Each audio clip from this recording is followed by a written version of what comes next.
La femme était contrainte de tricoter 500 paires de chaussettes chaque jour.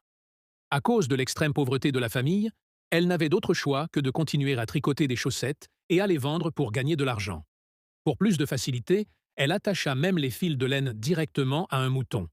Son mari ouvrit l'armoire à la recherche de quelque chose à manger, mais la trouva entièrement remplie de chaussettes. Il lui demanda de préparer un repas, mais la femme répondit qu'elle ne pouvait faire que tricoter des chaussettes. Ainsi, tous les animaux de la maison finirent par porter des chaussettes. Un jour, un magicien expert dans l'art des métamorphoses arriva au village. Il apprit que le plus grand souhait de la femme était d'avoir un enfant, mais que ce désir ne s'était jamais réalisé.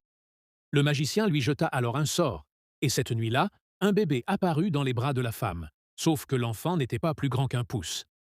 Le bébé pleurait de faim. Le mari dut courir jusqu'à l'établéette, rapporter une toute petite cuillerée de lait pour nourrir le nourrisson. Mais à cause de la taille minuscule de l'enfant, changer les couches était extrêmement difficile. Finalement, il n'eut d'autre choix que de placer le bébé dans un entonnoir.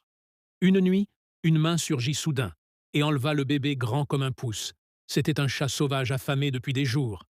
Au moment où il allait dévorer l'enfant, un corbeau fondit du ciel et l'arracha de ses griffes. Mais pendant le vol, le bébé tomba. Heureusement, la couche fit office de parachute, mais, contre toute attente, il finit par atterrir dans la gueule d'un requin. Après avoir perdu son enfant, la femme décida de faire un autre vœu. Cette fois, elle voulait un bébé géant qui ne pourrait jamais se perdre.